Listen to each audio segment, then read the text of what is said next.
The countdown reaches number 5. It's game number 6 from 1986, the NLCS. Darryl Strawberry's Mets against the Houston Astros at the Dome in Houston. And it's game 6, but Darryl, to the Mets, it must have felt like game 7. Well, we had to win game 6 because we definitely didn't want to face Mike Scott again in game 7. If they were going to win game 6, they'd have to jump through some hoops to do it. We'll show you how coming up. I think you could expect the crowd at the Astrodome in Houston to be at a new noise level for this ball game. Base hit down the right side. It is 3-0 Houston. This is heart-stopping baseball, pulsating baseball. Hernandez will score. Tie ball game. Nobody has sat down in the last 4 or 5 innings. High in the air toward the corner. Curving. It is home run. And they are still alive.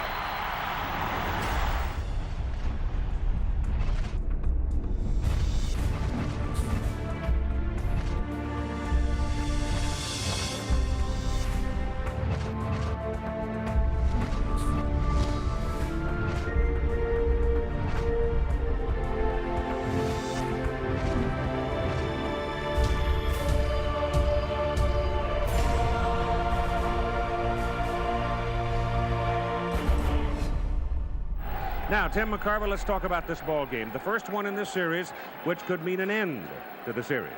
Well, remarkably, Keith, the momentum has really shifted with every pitch, with every inning, and with every ball game. And the Astros are playing at home. Of course, advantage, however, New York Mets, because the Mets have to win one of two.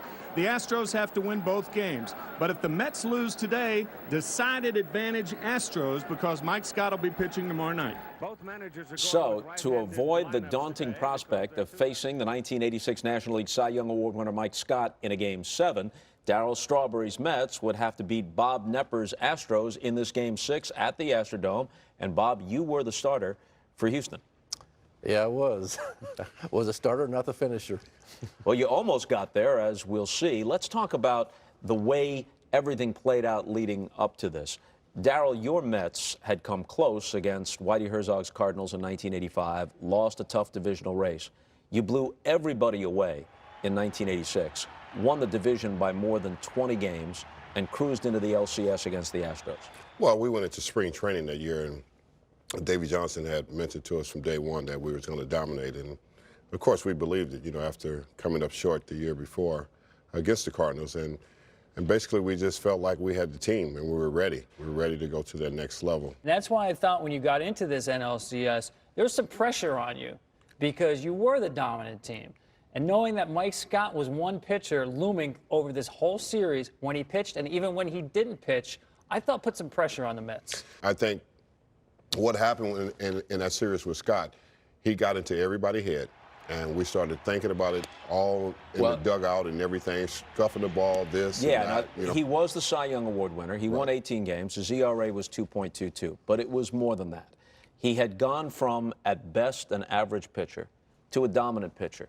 He threw a split finger, but it seemed to be something more than a split finger. And everybody was convinced that he was scuffing the ball, doctoring the ball. And as you said, it got into people's heads to the point where you especially were convinced. The whole league had a tough time with him. But for whatever reason, the best team in the league, the Mets, had an especially tough time with him. And you were pretty much convinced you couldn't beat him. We couldn't. There's no question about it. And we knew that. I mean, I knew that personally. I knew it was, if we had to go to Game 7, there was no way we were going to beat Scott. He had already got in our heads so bad. We were so frustrated with the fact that we were going to have to face him again in that challenge, and we just knew that we weren't capable of beating Scott. Well, he had struck out 14 in a Game 1 victory. He threw a complete game victory in Game 4, so he was 2-0 against you in this series, and you didn't want to give him a chance to make it 3-0. It was up to Bob Knepper, however, to force that 7th game. Now, in your earlier appearance in the LCS, you had a no decision. In general, how had you done that year against the Mets? I think Mets are a team I always enjoyed pitching against, and I think up until that point I pitched pretty well against them. I know as a team I look forward to pitching well against. So, I was really anxious on the game, no decision game I got, that I enjoyed pitching against that game, and looking forward to Game 6 is probably the biggest game of my career. So I was confident, excited, and pumped up and ready to do the job. I wonder what you thought about, Darryl talked about Mike Scott being in their heads, especially the scuffing allegations. Game 1, the Mets showed some baseballs to Doug Harvey, the umpire, about scuffing baseballs. After Game 4, they had a bag of baseballs, they said, all scuffed in the same spot. You're a teammate. You hear all that's going on. How do you interpret these charges during the time it was happening? Well, for me, it was something that was really kind of interesting, and I think Darryl touched upon it, that you can feel and sense that the other hitters got more in their minds than just getting base hits. And it's not just that he's scuffing or not, it's he's getting away with it, and we can't stop it. And so there becomes a whole aura around Mike Scott that was bigger than his actual stuff, which, worked his advantage. So for me, as another pitcher, it's amusing to see opposing players, opposing hitters allow something that is something out of your control, so to speak, get into your heads and affect you. So Did he?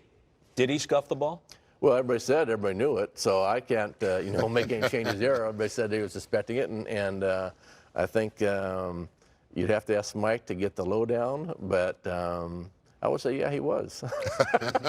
No doubt in your mind, right, Darryl? Oh, no doubt in my mind.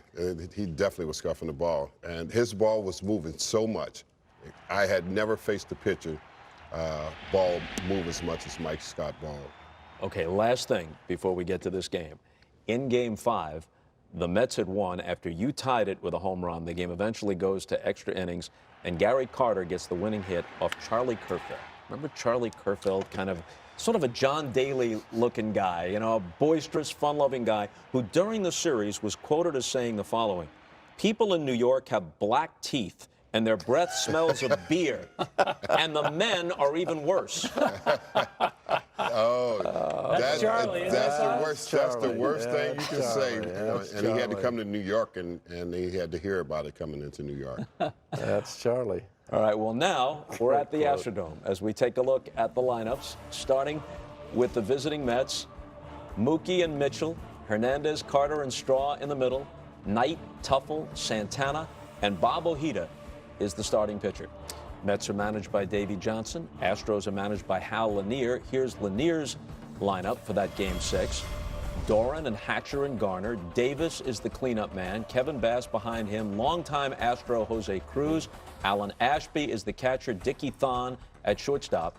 And Bob Knepper will pitch in this Game 6, which brings us to the pitching matchup, just to take a look at the statistics of the two left-handers who opened the game.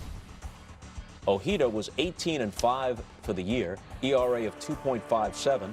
Knepper 17-12, his ERA 3.14. Well, let's get to the game. Top of the first, Bob Knepper begins his day, and as it turned out, night's work against the Mets. All right, we're ready. Game 6, with the Mets leading the Astros 3 games to 2. Knepper strikes out Mookie Wilson. He is jacked up. I don't know if I've ever seen Bob Knepper quite as reactive off the first out. Bob, you were not known as an emotional guy on the mound, but after that first batter, you get the strikeout, there was a little fist pump there. Yeah, that game to me was my opportunity to really step up and help my team out, and having that whole day ahead of time to think about, let the nerves build up, I was definitely emotional. Kevin Mitchell 2 for 4 in the series, and the only game in which he has been at bat was in the Game 3 when Knepper was the pitcher. High chopper, Phil Garner, third baseman, 2 down. Now it is Keith Hernandez for the Mets with 2 out. You see that Hernandez had a great deal of success against you to that point. But you get him looking here, 2 strikeouts, Wilson and Hernandez with the bounce out by Mitchell in between. Now to the bottom of the first, Ojeda threw a complete game in Game 2, allowing just 1 run. Astros had 10 hits off him in that game, but as they say, he scattered them well. Bill Doran 4 for 20 with a home run. And hits it sharply underneath the glove of Rafael Santana. Base hit Doran. And one thing about Bobby, he did have some trouble during the season in the first inning. In the top of the inning, Bob, you were able to get the crowd involved in the game right away, and now they have a leadoff runner on base. And in a short series and an important game like that, that's really huge. Hatcher 4 for 18. ball hit to the right side. Great play. Hernandez throws to second. Here's a Keith Hernandez play. Yeah. He would make that play. Of course, being a left-handed thrower helps, but he would make that play in a forceful way. He'd take the chance and try and get the lead runner. Every day. I mean, every day you see him, man. I got a chance to play behind him and watch him, and just a phenomenal first baseman. I've never seen anybody play first base the way Keith used to play first base. And He's down on his knees. Yeah, this is, and you'll see many more in the course of this game. It's not only a greatest game, it's how to play first base, instructional DVD by Keith Hernandez. He was the greatest defensive first baseman I've ever seen. Yeah. Hatcher goes. Garner swings in the gap. Going through. Going to the wall. Garner turning at third. Coming home. And it's a stand-up double. For Bill Garner, and the Astros lead 1-0. So Hatcher scores from first on the Garner double, and if, Darryl, your idea was to get off to a good start, it ain't happening that way. No, that wasn't a good start. You know, we didn't want to get, put ourselves in that position there, especially playing in their backyard and, and having their crowd behind them. We knew it would be very difficult if we fall too far behind, but we just knowing that Bobby Ojeda and what type of person he was, he's going to keep us in there. He's not going to, he's had such a great year. We just knew he wasn't going to fall off the cliff. So now the cleanup man, Glenn Davis. Santana can't get it. Garner turns third. He's coming home. 2-0 Houston. Bob, you can really hear the crowd there. Take me back to the sound of that Astrodome filled with these people just desperate to get to a first World Series. Well, I'm probably the wrong guy to ask because at this point I'm still so zoned in. I want to be out there. I want to pitch. That's the only involvement I get that day is to be out there pitching. So I'm already, in fact, I'm thinking we scored a run, get me out there. I want to go out. I want to go out and pitch. Now Ojeda walks Bass, and already Rick Aguilera gets up in the Met pen. And Ojeda will face Jose Cruz, who is 4 for 20 in the championship series. Base hit down the right side, down the line. Here comes Davis turning third. He's coming to the plate. Bass goes over to third. So Jose Cruz has hit a lot of balls harder than that, but that one produces a third run, and you are in a 3-0 hole, Darryl. Yeah, we were. We were in a 3-0 hole. But one thing I've always loved about this team, and that year was we knew how to come back. There was no question about it. We never had doubt in ourselves if we got behind. But the thing is playing in their ballpark with the crowd behind them, it was a little bit more nerve-wracking at that time. Still only one out, so they got a good chance to tack on some more. They try the squeeze here. Ashby misses the bunt, and they get the out at third base. And I thought that was a key play where you've got a pitcher on the ropes here, 3 runs in, a right-hander batting against a left-hander. Was Halanier a guy who liked to squeeze? Was this part of what the Astros did? No, I don't think that was a play we pulled off very often at all, which makes the play great if it comes out. No one's looking for it. But that's a play, for history now to second-guess that call. It was a huge play. It changed the game. If that ball gets down, we win the game 4-3, and we're not sitting here. So now Ashby lines it right at Santana, and Ojeda walks off down 3-0, but maybe thinking it could have been worse. Well, it could have been. There's no question about it. When you look at it and you look at that squeeze attempt, I think they did us a favor. That was a big play for us. So when you come back to the dugout down 3, I know you're confident in the team's ability to come back. The players start talking about that right away? I don't think we talk about it much right away. I think we understood the situation we were in. We're playing in the Astrodome, and of course the fans are going crazy. But we have to be, as players, we have to keep our composure and keep our focus on what this ball game is all about. And I think that's something we did all year as a group. I think that's why we won 108 ball games, because we never felt like we were out of a ball game. All right, when we come back, Mr. Knepper will get into his first jam. You're watching the 20 greatest games on MLB Network.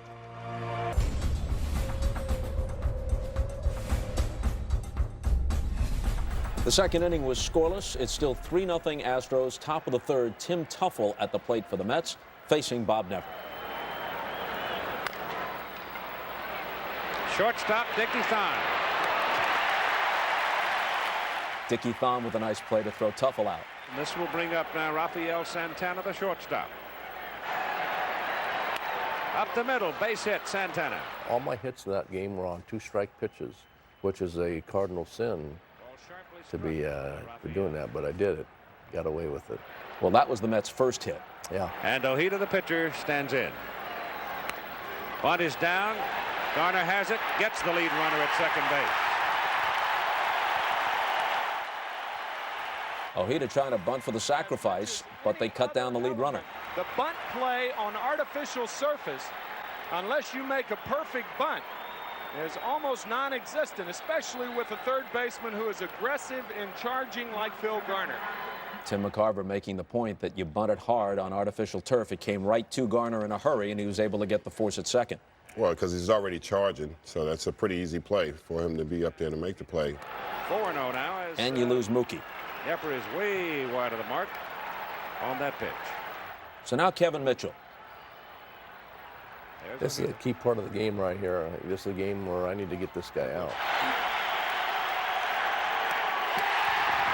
He went for a high fastball and didn't get it. And the side is retired.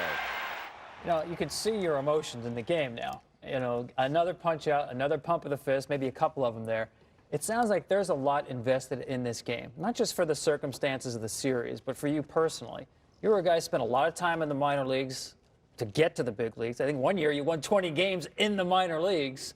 This seemed like a moment, a game that you've been waiting to pitch for a very long time. Yeah, I think it was, and I think I think I took the game personally. You know, this was a game that was going to mean a lot to me, and it was a game that I just couldn't wait to get out on the mound. Like I say, every inning I want to back out there. I want to back out there. Let's forget about us hitting. Let's just go out and let me pitch my 9 innings first and get that taken care of. So it was a big game for me, no doubt about it. It was something that I dreamed about since I was knee-high to a grasshopper or whatever, and so this is my opportunity. It was a great stage. All right, Astros batting now, bottom of the fourth against Ojeda. The Astros leading 3-0. Kevin Bass leads off for them in the bottom of the fourth inning, followed by Jose Cruz, Alan Ashby. Up the middle, flagged by Ojeda. And Bob throws him out. One down, and Jose Cruz with a little weak bouncer to the mound, and Ojeda now has handled the first two himself. Davey Johnson was looking at going into his bullpen as early as the first inning with the possibility of Game 7 the next day. And Ojeda gets 9 outs from the second through the fourth inning on only 21 pitches. Really recovered after the first. Well, Bobby Ojeda was the type of pitcher he's going to battle. You know, he's going to find his way. And, you know, some games, you know, he could start off great, but that game he didn't. And he just kind of found his way. He just worked his way back in there and found his way in the ball game, and he just battled. He kept us close. Alan Ashby. Line to the shortstop, first time, hits this in the air to the left side where Kevin Mitchell has plenty of room for it. 1, 2, 3, fourth inning, top of the fifth. Mets don't score. We're settling into a stretch where Knepper and Ojeda are just taking care of business. When we come back, Bob Knepper comes to the plate, and Bob Ojeda isn't too happy with the results. We're at game number 5 now. How does it feel to be part of that cavalcade of great moments? It's humbling. There are some great moments in the game of baseball. Just watching them on the screen is just amazing. I get chills over every one of them, and to be part of one of those, pretty amazing. It is. It is pretty amazing when you see all those great moments in baseball, and you know you've played in some great moments yourself. So it's a great experience to see that. Let's return to this one. It's Game 6 of the National League Championship Series, 1986 at the Astrodome. The Mets lead the series 3-2. The Astros leads this game 3-0. Dickie Thon leads it off in the bottom of the fifth against Bob Ojeda. Dickie Thon up the middle over Ojeda's glove, but it's picked up quickly by Tuffle, and Tim throws him out, 1 down. What kind of hitter were you, Bob? I was great. I was probably, I think, 3 votes short of the Hall of Fame. I mean, I was right up there. I loved to hit, and that's one of the things I missed about my career. You know, I got in the big leagues because I love to play baseball, and once you become a professional baseball player, all you do is get the pitch. And so I love to hit. I probably spent as much time in batting cages as anybody, but I wasn't very good. I had my moments, but you must have been a good hitter because you got the benefit of the doubt on some of the calls during this at-bat here. Fred Brocklander is behind the plate, and you'll see there's a couple of times Bobby Ojeda will look in and Gary Carter will look back as to maybe not that one, but where are these pitches? Well, they were probably pitching me very, very close because I knew the dangerous threat I was at the plate. And so he was definitely going for corners. Did you see that graphic a moment ago? 26 previous at-bats by pitchers in this series, 0 for 26, and half of them strikeouts. Yeah, well, I was part of those. Ooh, Gary Carter thought it was another ball one. was 3/8 of an inch off the plate. See, a good hitter gets those calls, Bob. Few people couldn't have seen that, but I noticed it was off. 3-2 now. Knepper walks. Ojeda was disgusted with Brocklander. Carter twice thought that they had you struck out, was set to peg the ball to third. Instead, you worked the walk. And now Bill Doran bounces one up the middle. And Doran beats the return throw from Santana at first. So they get the force, and that's the second out. So that brings up Billy Hatcher with Doran at first base and 2 down. He takes off right away and swipes it. And certainly that was a big part of Houston's game, Bob. Without a whole lot of power in the lineup outside of Glenn Davis, were able to steal a lot of bases up and down the lineup. Yeah, we didn't have anybody who just steal 60, 70 bases like the classical leadoff hitter was, but we had a lot of guys that could run. Hal was really good at being aggressive on the base paths. So that was a big part of our offense. Slow bouncer at third. No play for Knight. Throw back to third, and they got him. Doran overran the bag at third, and Ray Knight whips it back over there, and Bill Doran is out. Tim McCarver about to explain it perfectly. Tell you, baseball, as much as anything, a game of anticipation. And Ray Knight anticipated Doran rounding the bag and didn't even make the throw to first base. Now watch Doran. He's thinking home. If Knight makes the throw, the Astros with a 3-run lead, maybe I'll score. But nope, watch Santana alertly tagging out Bill Doran. Nothing like a veteran. Heads-up play by Heads-up play. both of them. Yeah, well, I would have to say more even Santana even getting over there. You know, Ralphie had to be there to make the play. You know, when Ray looked over his shoulder and he saw that Ralphie was there, and then he just threw the ball. It was a smart play on both parts. But, you know, I give Santana a lot of credit for being there. Yeah, I was thinking the same thing, that as good a play as that was for Ray, for Santana to even be there, you know, that was a great play on his part to even be there. So now this is the second time we've seen a Houston Astro runner get to third safely and then put out first the miss squeezed, and now this one. You could look at this as missed opportunities, Bob, but it sounds like you probably think you already have enough runs. Mentally and emotionally, I am in the game to the point where I'm not even hardly paying attention to what's going out there, because I can't do anything about that. My whole thing is get me back out on the mound. Get me back out there. And we're going to get you back out to the mound, but it'll be the 8th. We'll jump ahead to the 8th, still 3-0, and through 7, you're working on a one-hitter. The top of the 8th inning now for the New York Mets. Ray Knight will lead it off. Tim Tuffle and Santana the shortstop. Knepper in complete control with a one-hitter. And he's retired 13 in a row.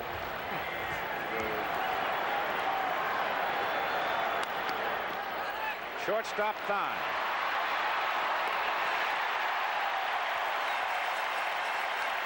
$14 in a row. Now it's the second baseman, Tim Tuffle. Base hit. Only the second hit of the game for the Mets against you through 7 1/3. You've got one out. Tuffle at first base. And Rafael Santana. Smith is now up in the Houston bullpen. That's the Thine. Steps on the bag at second, throws to first. Double play. So Santana bounces into the double play. That ends the Met 8th. And after 7 1/2, still where it was after 1. 3-0 Houston. And that's an amazing job by Bob Knepper here. Against this Mets lineup through 8 innings, only 88 pitches. Rick Aguilera stays in the game, comes out to pitch his 3rd inning, and he works to Bill Doran. Tuffle, gravy bounce, throws him out. Hatcher hitting right-handed is up. After Doran grounds out against Aguilera, Hatcher does the same with Knight throwing across to Hernandez. You had to pull Ojeda for a pinch hitter in the middle of the game, so Aguilera is now in for his 3rd inning of work.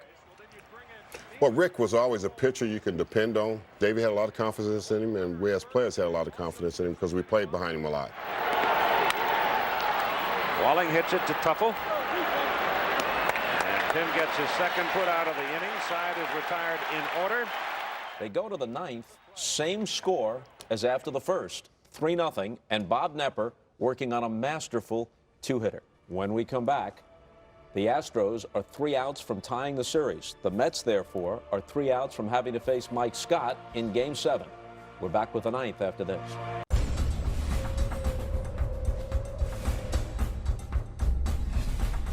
All right, to the top of the ninth, the Mets have had 3 base runners against you, just 2 hits in the game. Aguilera, the pitcher, was due to lead off, so you know there's going to be a pinch hitter. Now, he could have gone to Howard Johnson, switch hitter. Could have gone to Kevin Elster, right-handed hitter, but he was a rookie at that point, backup shortstop. Danny Heap, left-handed hitter, who you'd save for a power spot. Ed Hearn, the lone backup catcher. He decides, he being Davey Johnson, to go with Lenny Dykstra, who had won a game earlier in the series at Shea Stadium with a 9th-inning home run off Dave Smith. So that's the way the top of the ninth begins. Lenny Dykstra leading it off as the pinch hitter. Bob Knepper, working with a 2-hitter, will be pitching to Len Dykstra. Take me through this at bat, Bob. Obviously, you want to keep the leadoff hitter off base. Your game plan, the pitches you make here against Dykstra. Well, you know, I'm not thinking pitch combinations at this point. I'm just going to go at him and be aggressive, and I get ahead of him real quick. And I think I come in on inside pitch to back him off the plate, just to give him something to think about. And then I came back to that pitch. It was just not quite as sharp as I want it to be. So, you know, I can watch my mannerisms. I'm wanting to get that ball in my hands, and I want to throw. And, you know, Lenny was the right guy. Lenny was a gamer. He's going to give you everything he had. He's going to battle. He's just a tough little out.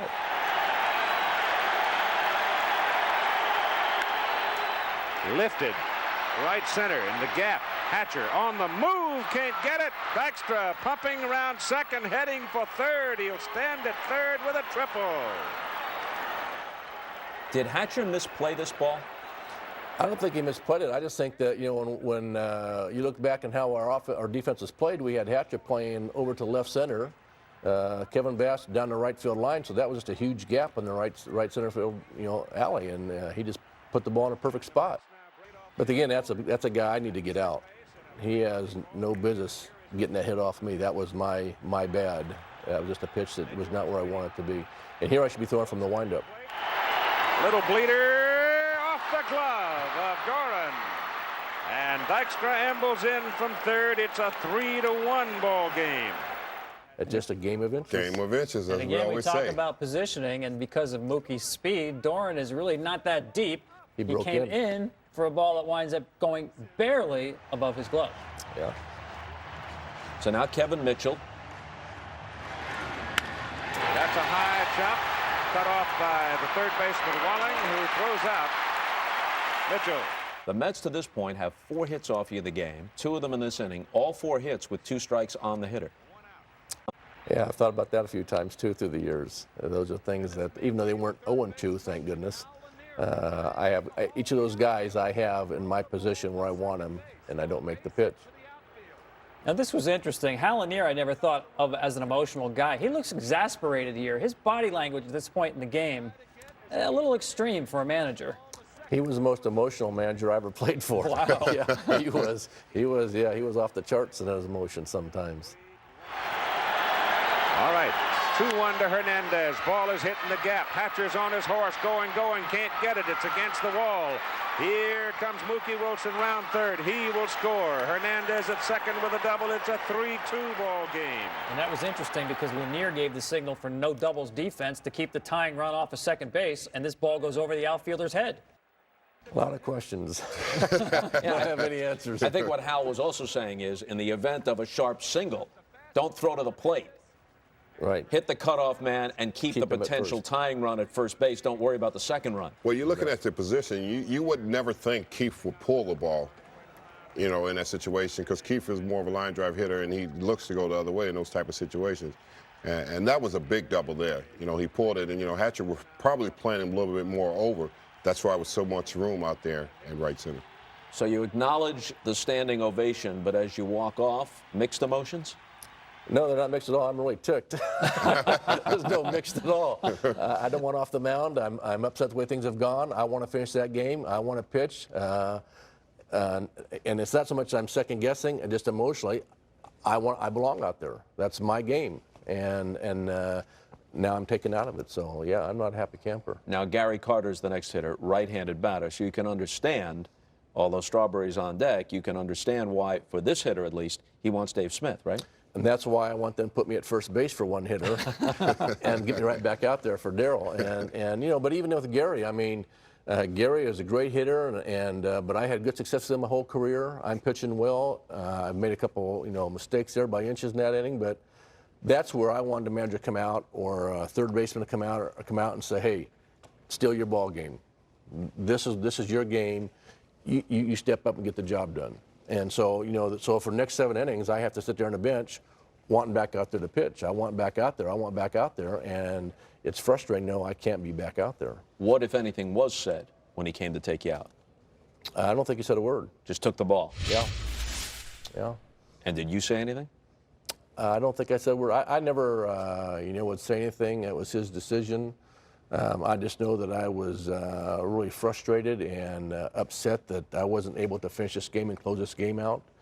But like I say, every time I think about that, I keep thinking, well, if I would have, you wouldn't have invited me here. I wouldn't be sitting here. We wouldn't be talking about it. And I wouldn't have ranked as one of the top games of baseball history. 25 years later, it all pretty much worked out. It did. It was a nip and tuck there for a while. But yeah. And for you, Darryl, he's out of the game now. Dave Smith in the game, who you've beaten earlier in the series. Carter, yourself coming up to the plate.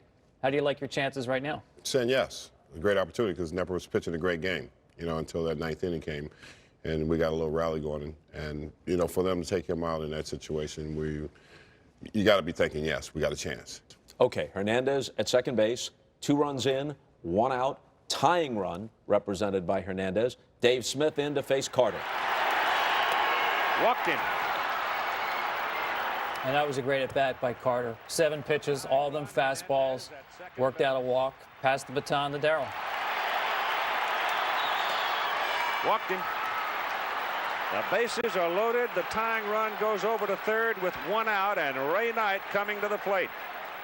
So Lanier has turned to Smith, and he has promptly walked Carter and Strawberry. Now Ray Knight. And Smith wants the call. Ashby wants the call. Lanier wants the call. That's a 1-2 pitch. I can see why they wanted it. Brocklander isn't giving it to him. He's going to the mound as an excuse to get a word in with Brocklander, right? More, yeah. That's what it turns out to be. Instead of getting this player thrown out of the game, he'd rather take the heat for it. Dickie Thon worked into a lather over it. And now Lanier gives Brocklander a piece of his mind. You be the judge. It was a good call. That ball's out. It was. But it should have been a strike 3. Was that like Ashby to react that way? No, Ash didn't do too much. Ash was pretty quiet back there. He wasn't a real verbal or demonstrative catcher at all. He was pretty quiet. High fly ball. Gap, right center. Hatcher goes over. Makes, no, it is Bass cutting it off. Here comes Hernandez from third. He scores. The game is tied on the sacrifice fly deep to right center by Ray Knight. Okay, your dugout, Darryl. What's it feel like? Unbelievable. That's the door. The door was open for us. We knew right then and there, you know, we fought our way back. You know, Knepper was out of the game, and we fought our way back into this ball game. And we knew we had a good chance. You know, they send up Backman here to hit for Tuffle. They walk him intentionally with first base open. Bases are loaded again. And then Danny Heap will pinch hit for Rafael Santana. Meanwhile, what does it feel like in the Astro dugout? Smith almost threw away the intentional walk pitch. Yeah, we're on edge. I'm certainly on edge because I'm still you know, upset, and so now not sure what's going on, how quick it turns, and just praying that Smitty comes up and does the job. Struck him out. And in this case, Smith is able to strike Heap out and leave the bases loaded and leave the game tied 3-3, but this was not one of the stellar performances of Dave Smith's career, who at times was one of the better closers in the National League. Right, but let's go back to what Darryl said about this team being a great comeback team and a great rally team, especially. In this inning, yes, balls are dropping in some places between people, but Dykstra's hit is a 2-strike pitch. The walks to both Carter and Strawberry, 2-strike counts. Everywhere you turn, the sacrifice fly by Ray Knight is a 2-strike pitch. This is a team that would not give you that 3rd strike. The toughest thing to do on this team, you may get 2, but getting that 3rd one, extremely difficult, especially in big spots. All right, the game is now suddenly tied, but the Astros have a chance to win it in the home half of the ninth. Now the changes for the New York Mets. Roger McDowell is on the mound. That's his 2nd appearance in the series. So there are the changes in the New York defensive alignment. Davey Johnson has begun emptying his bench. Which he was pretty good at. Davis with the chopper to Knight across the diamond to get him to open the bottom of the ninth. Knight, guarding the line, was way back behind the bag and made the long throw with plenty of time. Now it is Kevin Bass. The shortstop, Elster. Elster just in at shortstop, replacing Santana. 2 quick outs in the bottom of the ninth. McDowell pitches to Jose Cruz. Left field. Hit well. And Jose Cruz becomes the 3rd as Mookie Wilson makes the play. And to extra innings you go, which is nothing new in this series. When we come back, we go to the bullpen ourselves. Jesse Orosco will join us.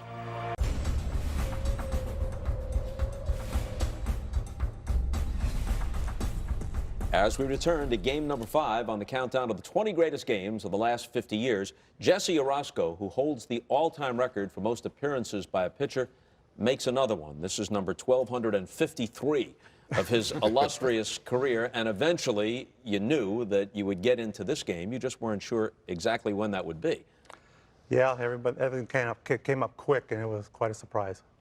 Now, picking this up, both teams had gone 1, 2, 3 in the 10th, so we'll go to the 11th. And again, Keith Jackson calling the game on ABC. Larry Anderson is now on the mound in the top of the 11th inning, pitching for the Houston Astros. Back up the middle. Reynolds, the shortstop. Got him. Really good play by Craig Reynolds on the short hop. And now Carter. And Anderson walks him. So that brings you up, Straw. Chance to be a hero, Darryl. Chance to be a hero, Had many chances, but you got to understand the game. You're not going to do it all the time. When good pitching is going, it becomes contagious. High pop left side. Denny Walling going down the line, foul ground. Makes the catch. So you pop out to Walling at 3rd. Very frustrating. And now Larry Anderson will pitch to Ray Knight. Knight chases one down and away and strikes out, so that takes care of the Mets in the 11th. At this point, you're in the bullpen, right? You're thinking, when might the call come? Now, since you're on the road, Davey Johnson could wait to put you in the game until his team theoretically scores in the top half of an inning. On the other hand, as this one grinds along, he'd hate to have the game end without ever giving you the ball. Right. It was just a situation that kept going on, and after Aguilera threw his innings, the game started turning in toward McDowell and myself. So at that time, I was just waiting in the wings to see what was going to happen.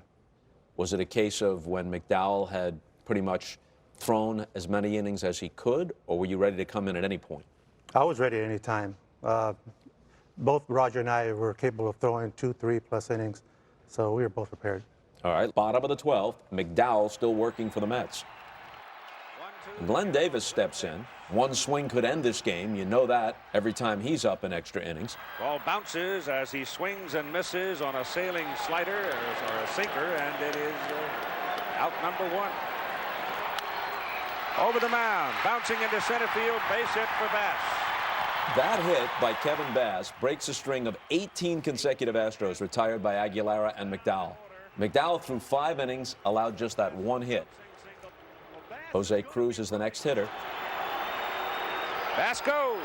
Pitch is outside. Carter's throw. He's out. A perfect throw right on the bag to get Bass. Well, the pitch was outside off the plate, like he was saying, and which was great, because he was able to just get out there and make the throw. Bouncer to the right side for Backman.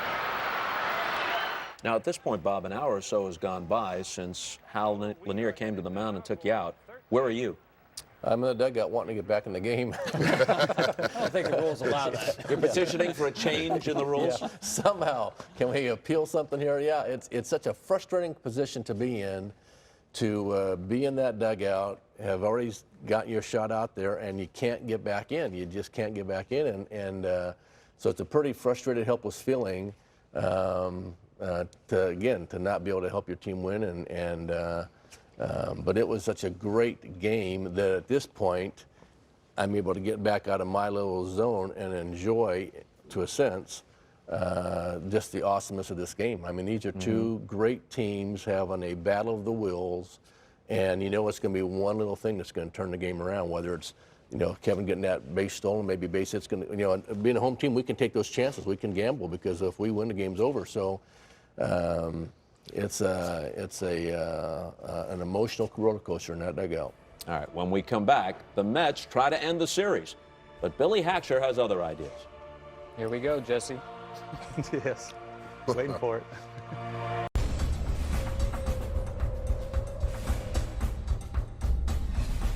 Okay, back to the Astrodome for Game 6 of the 1986 National League Championship Series. The Mets lead 3-2, trying to close it out and move to the World Series. Astros trying to force a Game 7. After a scoreless 13th inning, Aurelio Lopez is now on the mound for Houston. As we head to the top of the 14th, Larry Anderson had worked 3 scoreless innings before handing things off to Lopez. So again, the heart of the order, or something close to it, 4-5-6. Orosco is now headed for the bullpen for New York. Ball is hit, punch to the right side, drops in front of Kevin Bass for a base hit, and Gary Carter is aboard. Darryl Strawberry coming to the plate, and Gary Carter's on first base. The last thing in the world that Hal Lanier wants to see here is that go-ahead run at second base with nobody out, even though Carter doesn't represent great speed. Another chance. Another moment. Walked in. Oh, that helped. A walk. No, I would have liked to hit the ball at the ballpark, bring a little bit of excitement to our dugout, but I wish you would have done it. we just had to battle.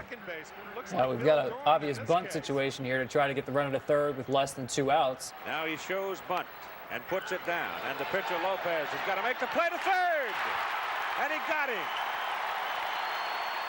And Davey Johnson can't really run for his catcher, Gary Carter. Yeah, you know, I thought that was a really tough decision to put Ray in, you know, because you hadn't asked him to do that all year, you know, and I know it's a big game, and you're trying something you hadn't tried before. You know, we were a team always believed in ourselves as an offensive team. We can hit, we can get runs in, and I would have liked to see Ray swinging the bat in that situation, but that was a call to Davey. And plus, you had a catcher running, you know, and you're not going to take your catcher out of the ball game. Now it's Wally Backman. So now Wally Backman, who started the game on the bench, he had hit .320 that year, but Tuffle began the game at second base. Backman hit for him several innings back. Base hit, right field. Strawberry coming around third. Bass charges and throws high, sails to the backstop. And the runners move up as Bass had trouble getting the ball out of his glove, never had a grip on it, and threw it to the backstop, and the Mets go to the lead 4-3. And Bob, just another guy on the Mets team who's a tough out, and this time coming off the bench. Yeah, they just had a bunch of guys that were that caliber. Bass threw it halfway to Austin, so there was no play on you at the plate. Did you think this was going to be close, Darryl? I wasn't thinking about it. I was thinking speed, just run, make something happen. You know, I wasn't thinking about the fact of how close it was going to be. I was going to try to outrun the baseball. All right, so now McDowell is the scheduled hitter. Howard Johnson bats for him and pops up. Ashby with the putout. So you know you're coming in to try to save the game now. McDowell has been hit for at least a 1-run lead. You're coming on bottom of the 14th, Jesse. Yes, yeah. I know I'm going in, and I'm fully ready to go. And Hal Lanier has seen enough of Lenny Dykstra. He wants no part of him in this situation, and I don't blame him. Even though Mookie Wilson, a switch hitter, is on deck, it's not a lefty-righty thing. It's just a matter of I prefer in this situation to work to Wilson as opposed to Dykstra. So the bases are loaded again. How much is fatigue a factor here? Not just is the game long, but long flight after an extra inning game the day before in New York. This was an afternoon game, not a night game, at least when it started. Mookie strikes out, leaves the bases loaded. So it's 4-3 going to the bottom of the 14th. Fatigue a factor? Fatigue is a big factor. I think, you know, after playing the day before and the long flight and getting in there and having to deal with fans on the road, too. just the emotional part of a player. You know, you're mentally and physically drained when you play a game like that, because when you're inside like that too, you know, it's like you can hear the crowd. It's loud. You know, it's not like an outside stadium. And I think most of us were like just totally exhausted. And, you know, we took that lead and we're thinking, yeah, we got the lead. Jesse's coming in. This ball game's over. You know, that's what we were saying to ourselves. How much sleep did you get when you got into Houston? Not a lot. You know, not a lot, because knowing that it was a big game, crucial game for us, because we had to get Bob. We knew that, because if we didn't get him, we were going to face Scott, and you know that was going to be a long. Now, of course, trip. with the '86 Mets, there might have been many nights where you guys didn't get much sleep, even before an off day. Well, yeah, of course, Bob. You know, we believed what we started in that year. You know, you live hard, you play hard, and you do all the great things to make you win. And that's the kind of team we were. You know, we wasn't shy. And I mean, remember earlier in that year, you know, several of our guys got into a scuffle in the nightclub and ended up arrested. You know, and here it is, we had to go back and play in Houston in the playoffs. So, you know, Houston wasn't very nice to us, you know, kind of early in the year. Were there any warrants out when you guys arrived back in town? The sheriff meet you at the tarmac? I had forgot about that. You remember about that? Yeah. Well, I don't think we had any warrants, but I'm quite sure they wanted to put something out for a couple of us. You know, you talk about fatigue. It's part of the fans' experience during the series, too. Remember, this is the pre-internet days. People are not able to follow the game online and by cell phones. This game started late afternoon in New York. As people got out of work, they didn't want to leave the city to take their commute home to miss the end of the game. Now, they thought the game was going to end in 9 innings. At any moment. As the game went on, people are standing on the streets of New York, watching the windows of electronic stores of the game and following on radios. Or they're in their office because they don't want to leave. They say the city never sleeps, but it stopped this afternoon for this game. Yeah, I heard that. I heard that, you know, fans all over tell me now, you know, that game in Houston, Game 6, you know, the whole city was just on stop. You know, because they wanted to see this ball game. You know, it was a back and forth, the excitement, and you know what was going on. And you know, we took the lead, and you know now Jess was coming in, and I know the fans were thinking, we got it now. You know. All right, let's pick it up. In the bottom of the 14th, Jesse Orosco trying to nail down the game, the series, the pennant, with a 4-3 lead. It's your 4th appearance in 6 games. How are you feeling, Jess? I'm feeling great. You know, I'm happy I'm in there. I mean, they've been riding with Roger and I all year long, and it wasn't, weren't like situational type pitchers as far as a lefty-righty coming in. If it was a certain game, Roger went in. So you strike out Doran, and now here's Hatcher. 4-3 Mets.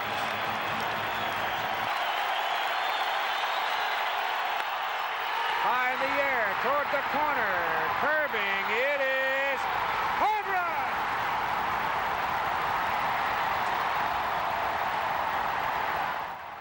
How loud was the Astrodome after that? Wow, listen to that place. That was an incredible feeling of being on the brink, and having Hatch come through like that was pretty incredible. Pretty incredible. Look at Hatch. He's doing some combination Dave Henderson, Carlton Fisk thing.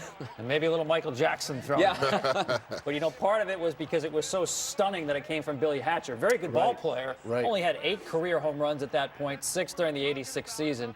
You don't think Billy Hatcher in the Astrodome is going to go deep. Well, and that's the thing is, you know, our whole lineup isn't like the Mets were, where they had 5 or 6 guys who could put the game away like that. We have Glenn Davis. And so you're exactly right. We're thinking of rallies, and here Billy Hatcher pulls it off. Now Danny Walling to Hernandez with you covering, Jesse. At this point, I was just thinking I got to regroup and get the best I can out of it.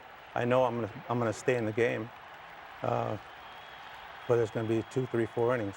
So what could have been a 1-inning save now becomes an indefinite outing. Yes. He could be out there for who knows how long. Right, yeah. I think for just a couple innings at the time, there was nobody warming up.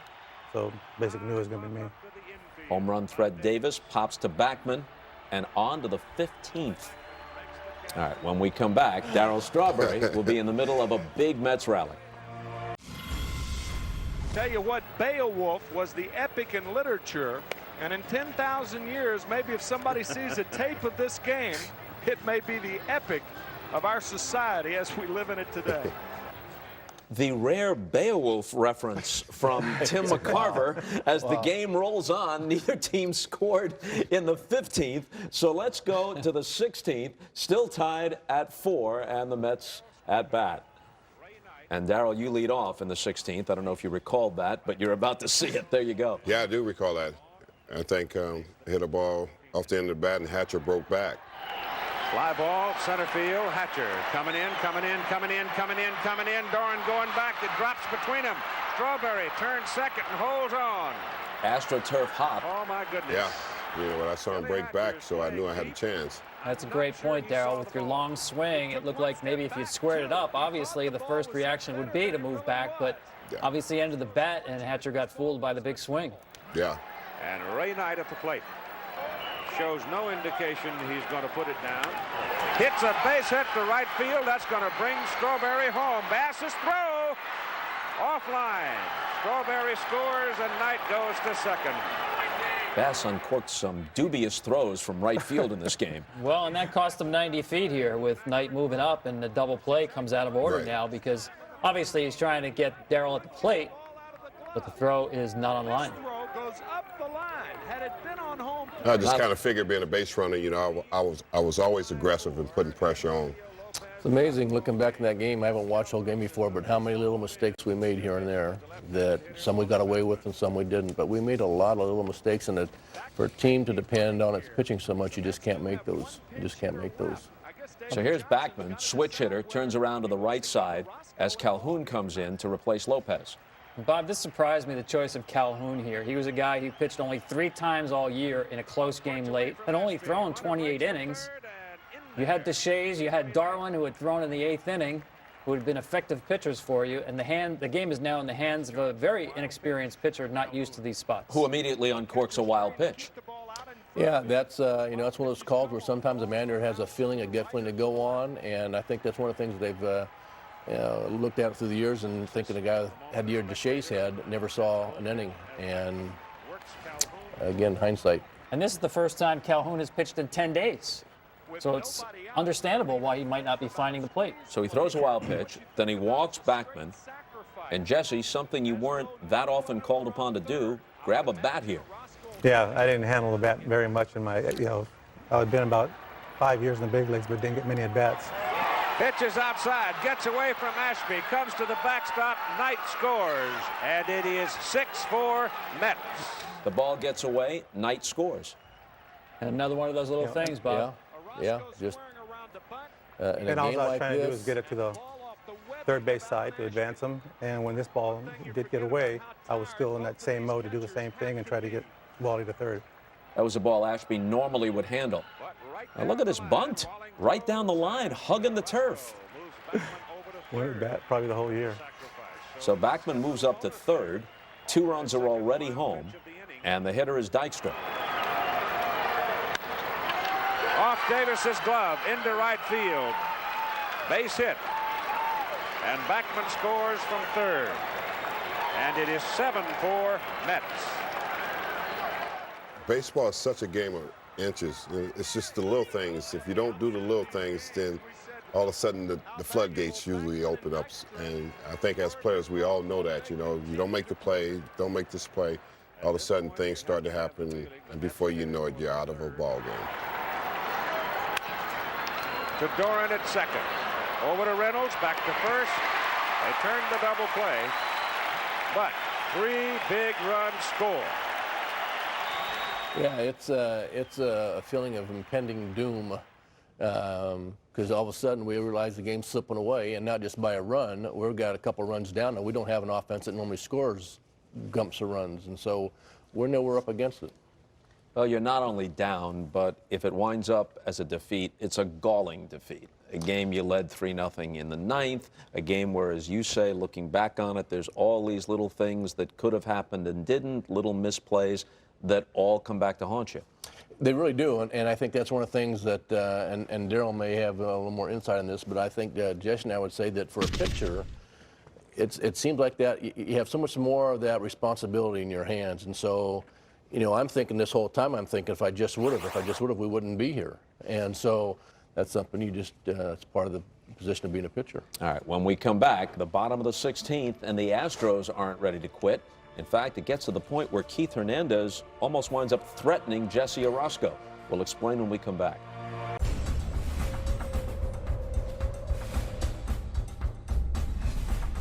Well, earlier in this game, the Mets were down 3 and down to their last turn at bat. Now the Astros, as they come up in the bottom of the 16th, trail by 3, and Jesse Orosco once again trying to finish it off for the Mets. The first man he faces is the shortstop, Craig Reynolds. Reynolds swings and misses on a breaking pitch for the first out. Now Davey Lopes will come to the plate. And the Astros are down to 2 outs. Here's the veteran Davey Lopes pinch hitting for Jeff Calhoun after Reynolds fanned. And Lopes works a walk. Jess, that was the one time I thought it looked like maybe fatigue might have been a factor. Your arm slot a little lower on the walk there to Lopes. Yeah, everything started going high and away, and I knew it. I mean, I still felt fine. I felt strong, but I think the ball was just starting to flatten out a little bit, and it was just kind of not getting what I wanted. Bill Doran for his 7th at-bat of the game. Doran hits it to left center field. Base hit. Dykstra hurries over, cuts it off. Lopes stops at second. The Astros are still alive. So I don't have to remind you that Hatcher is now the tying run at the plate, and he homered off you last time. Now, what's Hernandez saying to you? He's kind of threatening me. With what? Well, that's going to come in a minute. Bodily injury. Here comes Hatcher. Ball is hit up the gap. It's in there for a base hit. Lopes starts third. He's coming to the plate to score. And it's 7-5. New York. The common denominator here, the walk, the single by Doran, the single by Hatcher, all on fastballs left up. Probably, I was fatigued, but I mean, I still felt fine. My arm felt fine. So now Davey comes out to talk to you. Carter's there, and Backman. But then Keith is going to have his own special conference with you after the manager goes back to the dugout. Right. And from what he said, he said later was, if you throw another fastball, I'll kill you. Right, yeah, he did. And they were kind of going at each other, Carter and Hernandez. And I basically knew what I had to do, too. And we knew that I was going to have to go to the breaking ball. And my breaking ball was still going down well. Those guys, that's the good thing about they were there to kind of calm me down. And I think Keith was doing it more in a motivational way. So we stuck to breaking balls, and yeah, it was a battle. Did Carter come back and offer something different than what Keith wanted? No, he was the same way. He was kind of snapping at me, saying, we got to throw breaking balls. And I said, I know I do. I know that. So now that it's 7-5 and the tying run is at first, what's the atmosphere in your dugout? Alive again? Yeah, very much alive, very much hopeful. We know he's been out there for more, not just one inning. He's been out there for a couple innings. We got some guys at the plate. Things are turning again.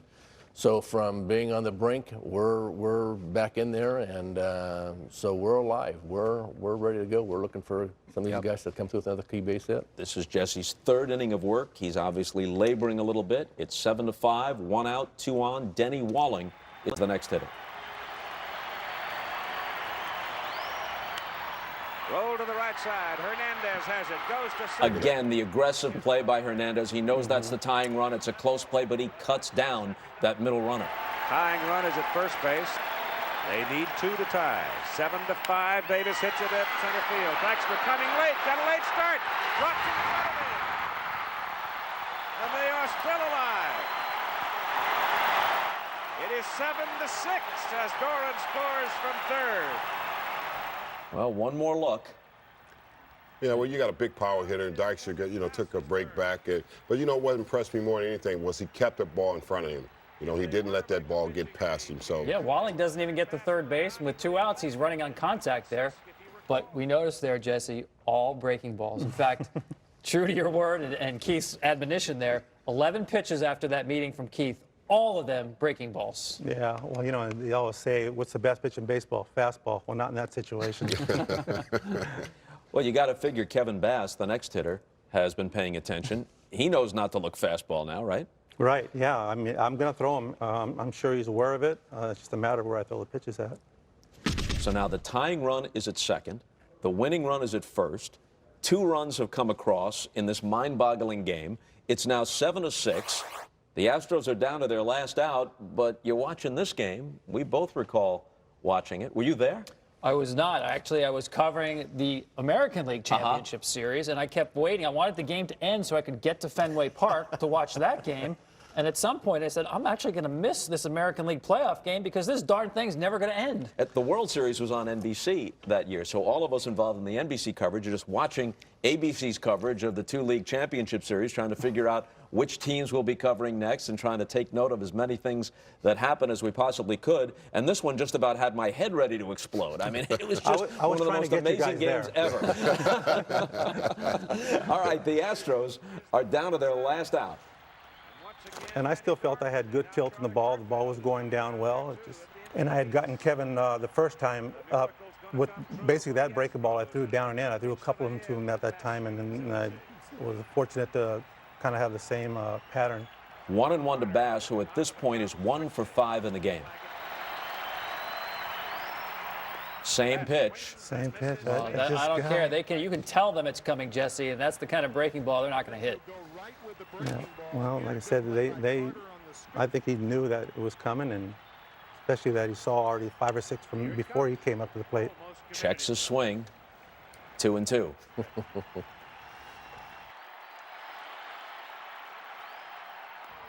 Oh, got him. I thought I had that one there. That was it. He got it. He didn't get it. He just robbed him on that. No, but in this game, it has to go full. Yeah. The count has to go full in this game.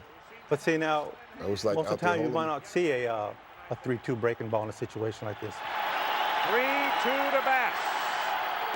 Struck him out.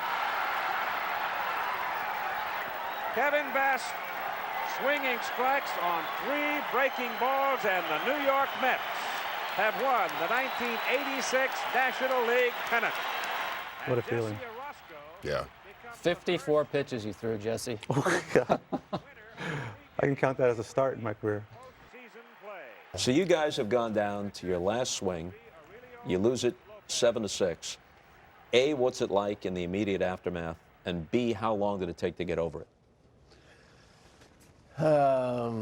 Boy, that's tough. You know, the immediate aftermath was just a complete emotional bottom of the barrel type of feeling. I mean, you know, I'm sure the Mets had the same things. They gave their all for so long. It wasn't just, again, a one-play game. It wasn't just a one-game series. The entire series was just an emotional roller coaster. And as far as how long it took to get over it, you know, I think every player is different. I think, you know, for me, it took me a long time. I think for too many times after I let that game define me because it's such a disappointment not to have finished that game out. So that was an epic deal that we just came up short. By the narrowest of margins, Jesse Orosco is on the winning side. Here are his comments after the game. I'm just trying to zero myself in toward him. I'm trying to keep him away from getting a base hit or to use his power. And I try to keep all my pitches down. I had a good slider. I felt confident about it. I even threw it full count. Because if I didn't miss, I had to cruise the next batter. And I'll see how I got him out because they were all hitting me, but it would be a better advantage that way. You were talking specifically there about Bass's at-bat, the last at-bat of the game. I was tired, and I was just trying to make those pitches, and it's in that time of the moment. I mean, you just have to reach back and get everything you have inside you and go for it. Well, Darryl, for you, you've played in tremendous games, All-Star games, World Series games. Where does this game rank for you in your career? Number 1. There's no question about it. That was the greatest time of my career, to be able to be in a series like that. Because that's what every kid dreams about, you know, getting to the World Series. But getting to the World Series is not an easy path, you know, and to be able to play in a series like that, I always have great moments of thinking when I look back over my career, when people always ask me, what were the great moments, you know? And the great moments was playing in that series against the Astros. And now, you know, being here and seeing that and looking at the base running mistakes that were made by them. Had they not made base running mistakes, they probably would have won that game.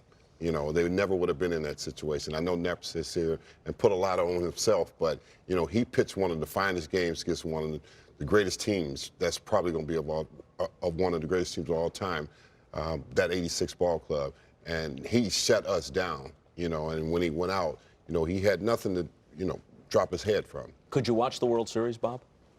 No, did not. Didn't turn it on. Didn't turn it on. Well, I think later on, Bob, you talked about how difficult it was just to put that game behind you, even affecting your preparation for the following season. It really was. I mean, it amazed me that probably for 3 or 4 years after that game, I could be driving along in the middle of the season or middle of the winter and go through that inning, that last inning, pitch by pitch by pitch. I mean, I could tell you exactly every pitch I threw that inning, and it'd catch me by surprise. I'd be gripping the steering wheel and be all tense and nervous, and I wish I could go back and do that last inning over again, but I can't.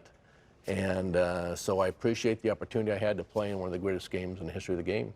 Bob, Darryl, Jesse, thanks for reliving it with us.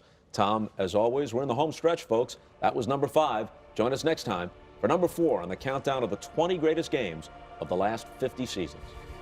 The pitch on the way. Swing and a miss. Swing and a miss. Struck him out. Struck him out. Let's win it.